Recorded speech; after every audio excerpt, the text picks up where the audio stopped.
বন্ধুরা আসসালামু আলাইকুম। এই যে আমি রান্না করতে আইছি, এই দেখেন করলে ভাজি করবো। নতুন করলে আপনার ভাইয়াকে বলেছি নতুন করলে লেসতে আসলে মাছ গোস খাই আর ভালো লাগতেছে না। মাছের তরকারি আসলে ভালো, গোস তোমরা আসলে খাই না, তারপরে ভুল হলো। তো দেখেন করলে লেসতে বলছি, টাটকা করলে আজকে করলে গেলে ভাজি করবো। তো আমি করলে ভাজি কেমন করে করি আমার সাথে থেকে আপনারা দেখেন। নতুন করলে লেস আপনার ভাইয়া বাজার থেকে, করলেটা ভাজি করবো। একটু ঢালি আগে, অনেকদিন থেকে বলতেছি করলে লেসো গো, করলে লেসো। করলে ভাজি খেতে আমাকে আবার খুবই ভালো লাগে। আমার মেয়ে আবার খাইতেছে না করলে ভাজি, বলে তিতো লাগে। আম্মু করলে তিতো লাগে, তো জিনিসই তো খাইতে ভালো লাগে বলেন। আমার করলে কাটা শেষ, এখন আমি আলু কেটে নেব।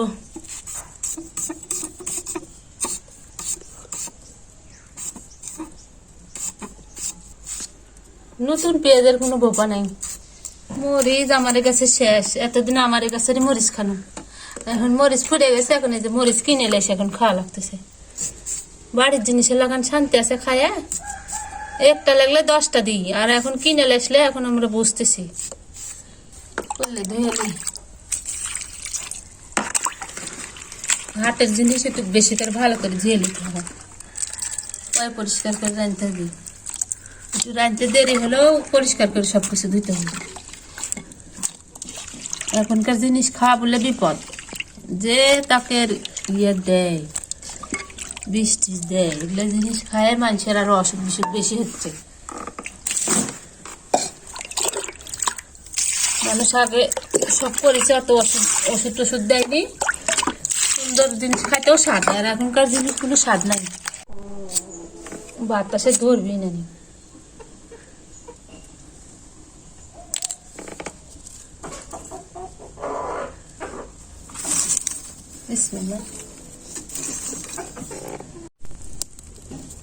মরিচ কেটেছে,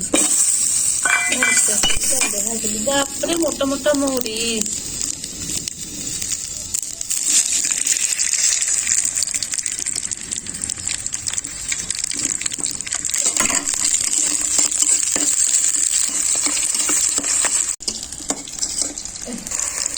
আমার লাল লাল হয়ে গেছে, এই যে করলে ভাজি ঢালে দেবো।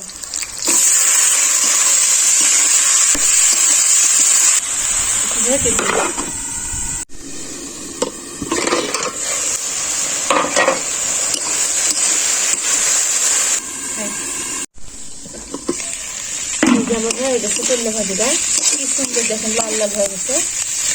পেঁয়াজ বেশি দিচ্ছি তো ওই জন্য হয়ে গেছে বেশি। বন্ধুরা আমার করলে ভাজিটা কেমন লাগলো? ভালো লাগে থাকলে অবশ্যই আপনারা লাইক কমেন্ট শেয়ার করবেন।